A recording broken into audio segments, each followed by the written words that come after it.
We have a lot going on in the Russia-Ukraine war. To help me understand and explain some of these big events to you, I have former CIA Larry Johnson.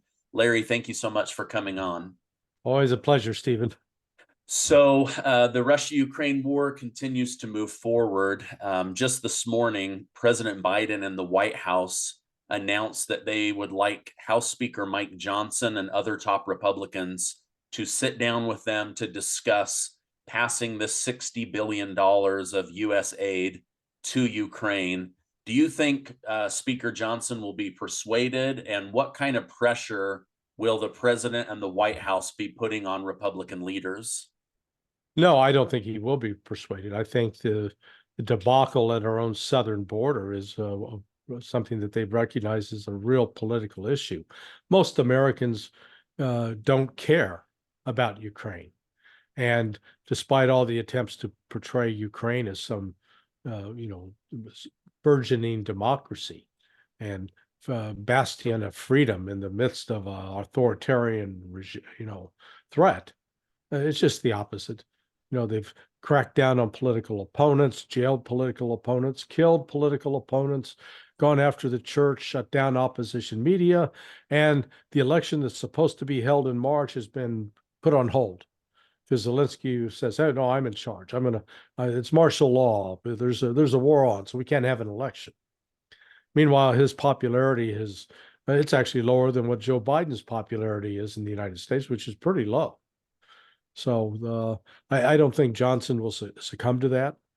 But even let's just say, okay, Johnson caves and they cough up $61 billion. It's not going to change a thing on the ground in Ukraine. $61 billion, most of that's going to go to U.S. defense corporations.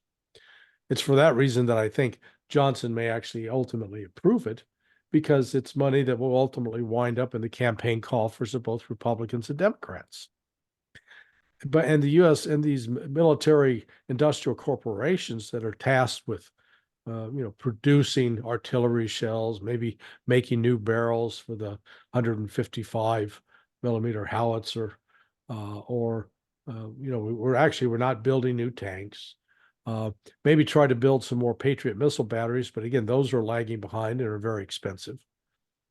But the money would go to produce those kinds of things. Well, it's going to take 3, 4, 5, 6, 7 months to produce that.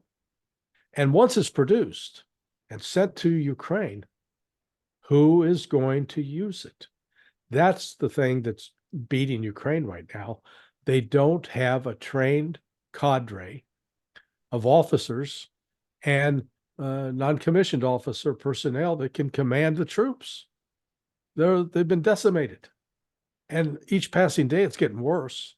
This offensive that Russia launched and taking Avdiivka so quickly this last week, they're continuing to push all along that 1,000-kilometer front. And Ukraine, frankly, they don't know where the next blow is coming from. And it's not like they're sitting on a big fat reserve of troops that they can rush to fill this breach or rush to fill that breach. So the Russians have now, I believe the Russians actually have launched their major counteroffensive, if you want to call it that. Okay. So if I'm hearing you correctly, there may be more pressure for American politicians to give money to the military-industrial complex to stay in power than pressure to actually get money and resources to Zelensky? Correct.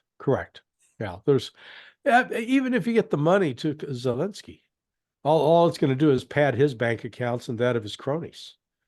What most of the expert commentators are ignoring is that when Zelensky replaced General Zaluzhny a week ago, he didn't just replace Zaluzhny. He eliminated all of the officers below Zaluzhny that commanded different units and different sectors of the military, and replaced them with his own cronies. Well, the military is not supposed to be a place where politics and cronyism prevail. It's supposed to be based on competence. and skill. So that's one of the other reasons that right now you're seeing Ukraine the Russians are just wiping the floor with them. Do you think that Zelensky is still hopeful that Poland or Germany or France or the United States will send boots on the ground soldiers, or do you think he's beyond that wishful thinking? Well, I think they already are. There are already foreign mercenaries who are actually U.S., German, Polish military personnel, French military personnel that have ostensibly resigned, and put quotations around that, resigned from their military duty, but have taken up arms on behalf of Ukraine. And so they're the ones having to operate the HIMARS, what's left, to operate some of the 155 millimeter batteries, the Patriot battery. There was a quick fleeting image showing these Ukrainian soldiers fleeing from Avdiivka. And real quick, you saw on the side of one helmet the U.S. flag. So you had a U.S. soldier there on that front line running for his life. So the fact of the matter is that if the United States says, okay, we're not going to put up with this for one more minute, we're going to mobilize to arms, get our army together, we're going to go fight the Russians.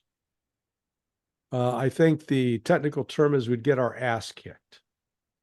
We live in a delusional world where we think we are militarily better than we are. Look right now. We cannot stop the Houthis from launching anti-ship missiles that are hitting ships and sinking them. In fact, they just hit a ship yesterday and they downed an MQ-9 Predator drone.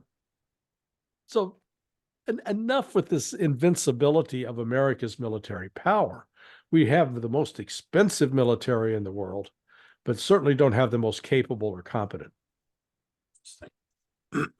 You probably saw this, but Vice President Kamala Harris spoke at the Munich Security Conference. She said, Russia's attack on Ukraine has been an utter failure for Russia. She said Russia has lost over 300,000 people and depleted their military stockpiles. Harris also said Russia is so beat down that they have to dip into their prison system and force recruitment on their citizens to bolster the Russian Federation army.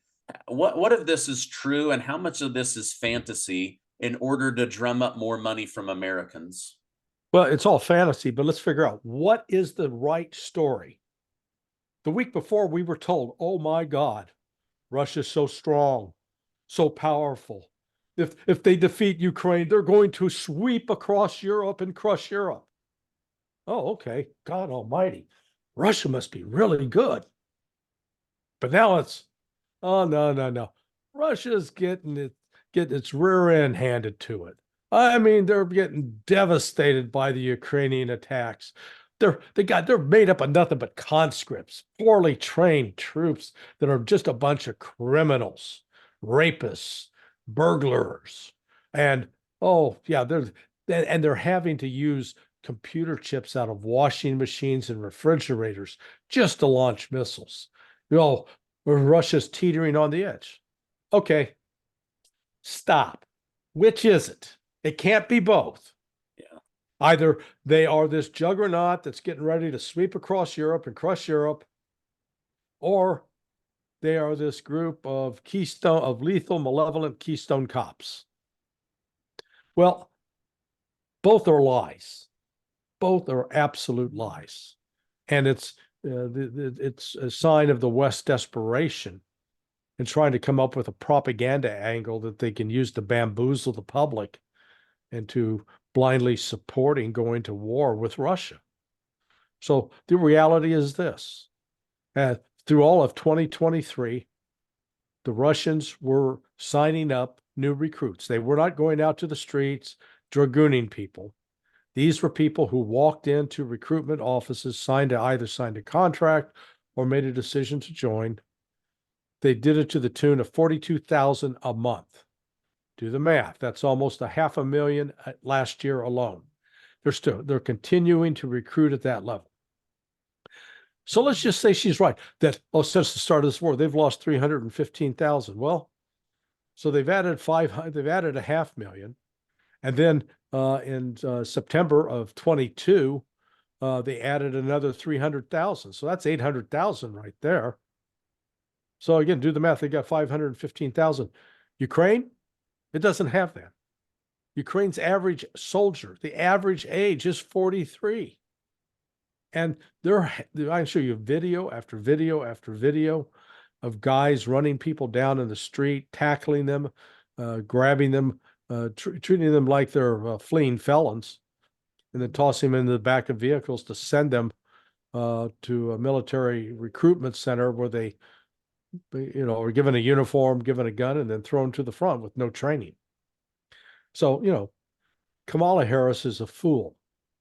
She's an empty airhead, and she doesn't even understand how she can say such ignorant things and be ridiculed for it. So, let's just deal with the facts. Ukraine is retreating from Avdiivka. Ukraine does not have fixed-wing aircraft to bomb Russian positions inside Russia or past the front line. Ukraine does not have a plethora of intercontinental ballistic missiles and rockets or cruise missiles launched from aircraft to attack Russian positions. They have a few, but Russia shoots them down with has shot down the vast majority with air defense. Ukraine claims falsely that it's always shooting down Russian missiles, and that's just not true. Most of the Russian missiles get through because Ukraine does not have an effective, adequate air defense. So it's just, as long as the West keeps up with this delusion, Russia's going to continue to roll along. That's why I think, Russia right now, in some sectors, have massed 70,000 troops and are going to be pressing forward with their offensive. I think it's very likely that by the end of March, they could be all the way to the Dnieper River, all along the front. Ukraine would be in complete chaos, because part of Ukraine's problem is they lack stable leadership. Yeah. So do we. Oh yeah, no, absolutely. Yeah. Absolutely. But do you think that Kamala Harris has been briefed on this stuff, or is she just swallowing the propaganda because somebody put these bullet points into her Germany speech? No, I think that's how she was briefed. That's what's shocking. I can show you an article in Foreign Affairs written January 30th by William Burns, the CIA director, where he said some of the same stupid stuff. Now, Burns is not an uneducated man. Burns is not an airhead like Kamala Harris. Burns is actually, he was an accomplished person with a measure of intelligence. But for him to just to make these kinds of claims that really have no foundation in reality it's shocking. But we saw it with Baghdad Bob, who worked for Saddam Hussein. There are no tanks in Baghdad, and then in the background you see the U.S. tanks driving in. Yeah, these politicians can get out. They can deny that the sun rises in the east. Okay, deny it. That doesn't change the reality. And the reality is this: Russia's defense industry is so far superior to anything in the West combined. Russia's defense industry is able to produce more tanks, more aircraft, combat aircraft, more artillery, more combat vehicles, everything across the board, and more drones in particular than the West combined. So Ukraine doesn't have a chance. There is no viable path forward for Ukraine to win. It doesn't have a map, a road to victory. All it's staring is certain defeat. It's just a question of how many Ukrainians are needlessly going to die before they come to that realization. Is President Biden being briefed on this and choosing to ignore it, or is he being briefed with lies from Bill Burns and other security apparatus? It would appear he's being briefed with the lies, but he's sent the clear signal that he doesn't want to hear the truth. That's part of the problem. Um, if you know how leadership is at the top of organizations. If a leader says to his employees or to his soldiers, look, I want to hear, if there's a problem, I want to know about it.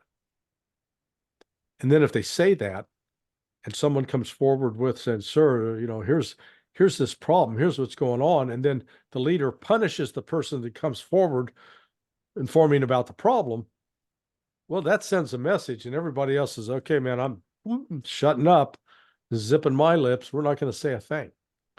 Alternatively, though, if somebody comes forward and they are embraced and protected, and then the leader acts on that information, well, then you get that open flow. What you've got going on with the Biden administration is the former. They don't want to hear the bad news. They don't want to acknowledge the bad news. They don't want to accept the fact that the United States has a direct role in why this war has happened, that U.S. actions over the course of the last 10 years have fed into this civil war in Ukraine and expanded it. So, the Russians have tried repeatedly to do negotiations, and at every step of the way, the United States has been an active player in sabotaging that. I read today that Russia's defense minister said that in the regions of Kherson and Luhansk, where they put Moscow installed governors, that Ukraine has somehow been able to poison both of those governors. Would that have been through Ukrainian spies, or how would they have gotten access to the governors? It's real easy. I mean, when you look at a Ukrainian and a Russian side by side, it's not like they got, some physical identifier that sets them off. They're genetically the same. And the language, it's easy to, the reality is most Ukrainians, even at the start of this war, spoke Russian, not Ukrainian. Zelensky has been struggling to learn Ukrainian because he was born speaking Russian. So yeah, the SBU is going to great lengths, and that's why I look at something like what happened to this Alexei Navalny, this dissident who allegedly was murdered by Vladimir Putin. Not at all. I think he was, he got the Jeffrey Epstein treatment from somebody in the West. They found a way to pay off prison guards and or he also had diabetes, so it wouldn't be unheard of for a 47-year-old with poor diabetic care to die. But the last thing that happened was that he was killed by Vladimir Putin because he was a threat. Are you kidding me? That would be like Joe Biden killing Marianne Williamson. And you go, who's Marianne Williamson? Well, she's one of these third-party candidates that's running for the president. She's a goofy gal out of California. But that's the point. Most people have never heard of her. Most people don't know anything about her. And that's the same with like Alexei Navalny. The vast majority of people ignore him because he's irrelevant. He never got above 30% political support. And yet the West hypes that as, oh my God, he's an important player. Okay. In our own political system, if someone's just, polling at 30%, do we view them as a major political force? Oh, hell no. We view them as like, they're barely relevant. So yeah. A good example of that is Dean Phillips. Yeah, who's that? Yeah, Dean Phillips. He's running, for president. He's a Democrat. I actually think he's a really good guy. He's intelligent. He tells the truth. Biden's too old. Biden's losing his memory. That Democrats are putting the country at risk. And Right. Does anyone that I know, when I ask, do you know who Dean Phillips is? They say, never heard of him. Yeah. It's kind of the same thing there. Yeah, exactly. The same. Let's call Dean Phillips the Alexei Navalny of the United States. Yeah. Interesting. Okay. I mean, this just goes to show that how the propaganda works against the American people. So for example, CNN's headline was Ukraine's defeat in Avdiivka. Avdiivka. Okay, that it's damaging, but then the entire article is written about how damaging it's been to Russia. So it's Yeah. like they tell the truth in the headline. They've lost the battle and they're giving up the territory. And then the entire article is about how damaging it was to Russia. I mean, is this a propaganda technique? Oh yeah, absolutely. You know, there was this classified site where we did training when I was with CIA called Site 39. I won't say where it was located, but they actually sold T-shirts, coffee mugs, and belt buckles that said, admit nothing, deny everything, make counter accusations. So that became sort of the CIA's model. That motto to, you know, don't admit the reality, make counter accusations, and deny if if they're saying that you did such and such, deny it. And that's sort of the strategy you employ if you're a guy in bed with somebody else's wife and your wife walks in on you and discovers it and you get up and you deny, no, you're not seeing what you think you're seeing. No, I'm not having an affair. No, we're not engaged with any kind of sexual relationship. In fact, what are you doing here? You turn it around, you start accusing them. That's exactly what's being done with respect to Russia.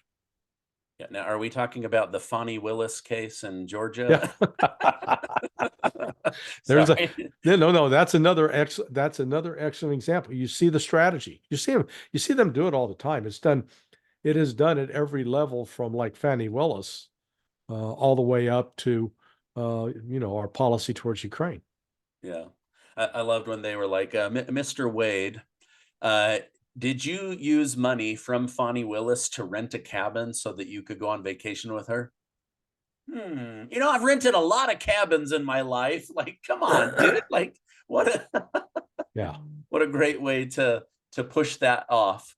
Yeah. Okay, let's switch gears. You had mentioned to me, I don't know if you're allowed to talk about this or how much you can share, but you are hearing chatter through contacts at the CIA that Israel is planning to make a move on Lebanon in order Yes. to Yeah. stick it to Hezbollah. What can you share with us? When might this happen?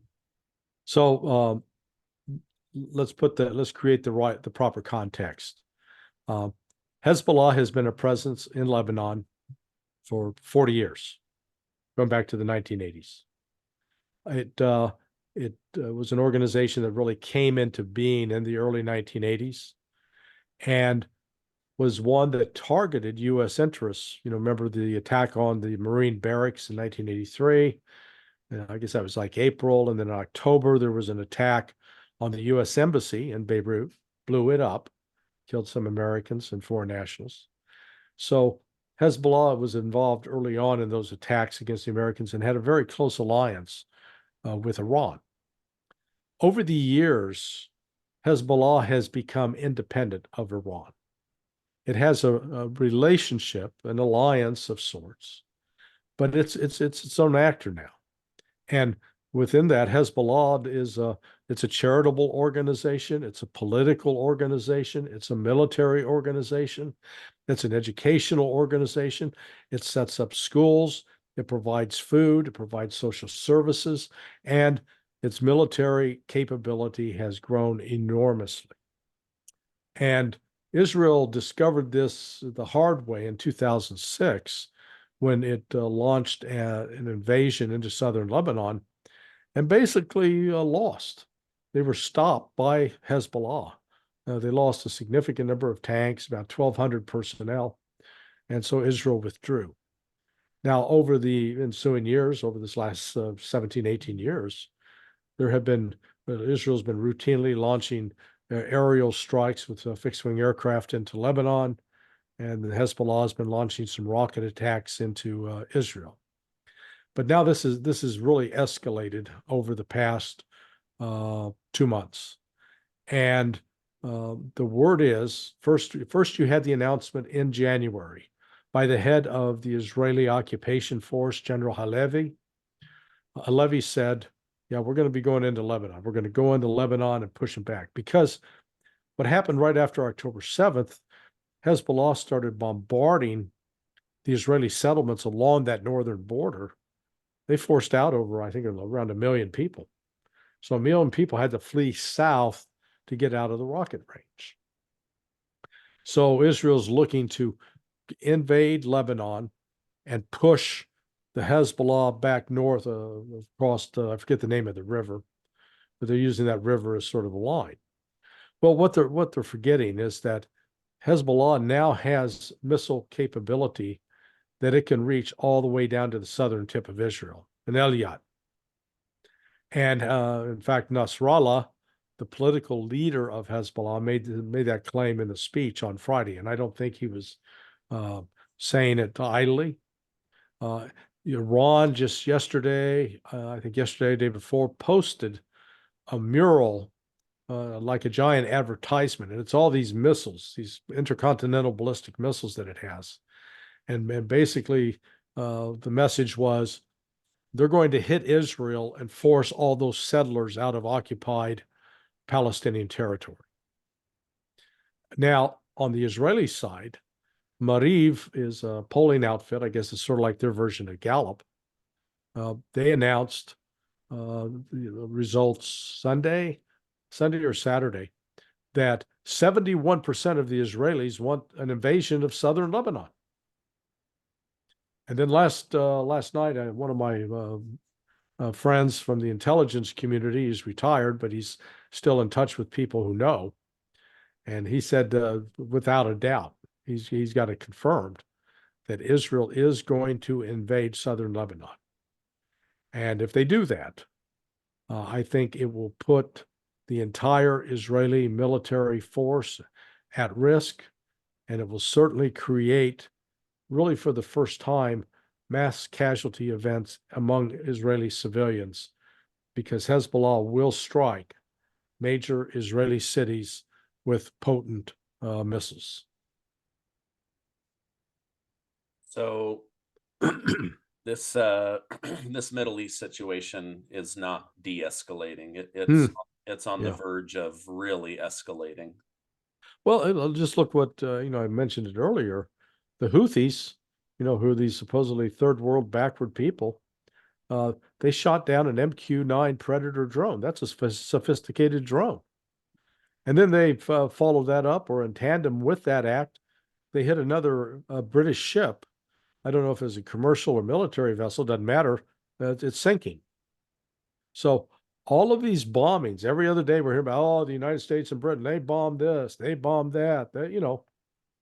It's not making a dent. It doesn't change the strategic picture. If anything, it emboldens the Yemenis, to continue operating. And there are reports that Iranian officers from the Revolutionary Guard are there on the ground consulting with and giving guidance and advice to the Yemenis. Wow. Okay, final question. If Israel makes a move on southern Lebanon, Hezbollah retaliates, which they most likely will, is that enough then to pull in other countries against Israel, like we suspected might happen with Gaza, or are they still going to sit on the sideline and let Israel and Lebanon just duke it out between the two of them? As long as Hezbollah is winning and has the advantage, I don't see any of the other Arab Muslim states intervening. What's more likely to happen is the United States would intervene.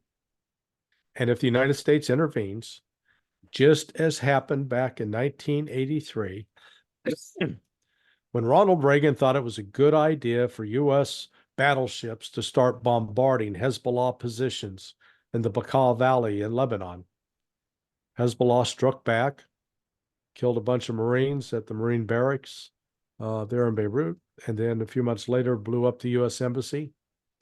And then the next year, they blew up the embassy annex. So, the United States does not have the military power to defeat Hezbollah. That's simple. Or we don't have the political will to pay the price that would be required to defeat Hezbollah. It would be enormously expensive, and it would lead the United States to suffering attacks on a whole variety of fronts that we haven't previously endured.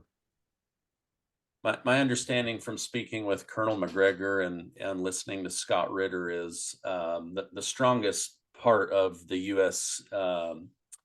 Armed services is our ability to move on the water. But wouldn't coming into the Mediterranean or the Red Sea, doesn't that put our battleships at great risk? Yeah, yeah, our naval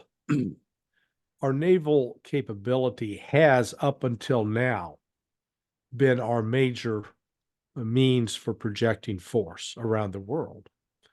But now we're up against countries like Iran, which actually may have a hypersonic missile. If nothing else, they certainly have anti-ship missiles that cannot easily be defeated by the U.S. Defense systems. So these carriers have to be kept away from areas of conflict where normally they would have entered, 20, 30 years ago. The Navy's got the problem as well with they're understaffed. They're not meeting their recruitment goals, and they've lowered standards to bring people into the Navy. So not only getting people of poor quality, but people that are not necessarily going to be receptive to being properly trained, and then be able to operate in these complex combat environments. So, and then we're watching what's unfolding now in the Red Sea. The United States, despite its presence, has not been able to stop the Houthis. It started on December 10th, 12th, somewhere in there. Well, January 12th, February 12th, March 12th, 2-3 weeks away. We're going to be 3 months in. And we can't stop what's a third-rate military. I mean, the country's impoverished, but they've certainly shown that they can withstand the U.S. attacks without it degrading their capabilities to respond, retaliate. And I think Americans ought to pay attention to that. Yeah, the drone warfare in Ukraine and Russia and the Houthi, it's all been very interesting to watch. The United States southern borders being invaded mostly with military-aged men. Most people think it's women and young children. It's military-aged men. They may have to force these people into the military in order to build up their numbers, which is exactly what they say Russia is doing. So we kind of come full circle to our own propaganda. Yeah. Yeah. If you're looking for consistency, don't look to U.S. policy for that kind of guidance. Yeah. We're very inconsistent. Larry, thank you for coming on. If people want to continue to follow your daily briefings on what's going on, is sonar21.com the best place to do that? That's the place. That takes you to all the other links if on social media, whether it's Patreon, YouTube, Rumble. Excuse me. So that's the site. Okay. I'll make sure to put that link down below. Thank you so much for coming on. Have a great rest of your day. All right, my friend. Thank you, Stephen.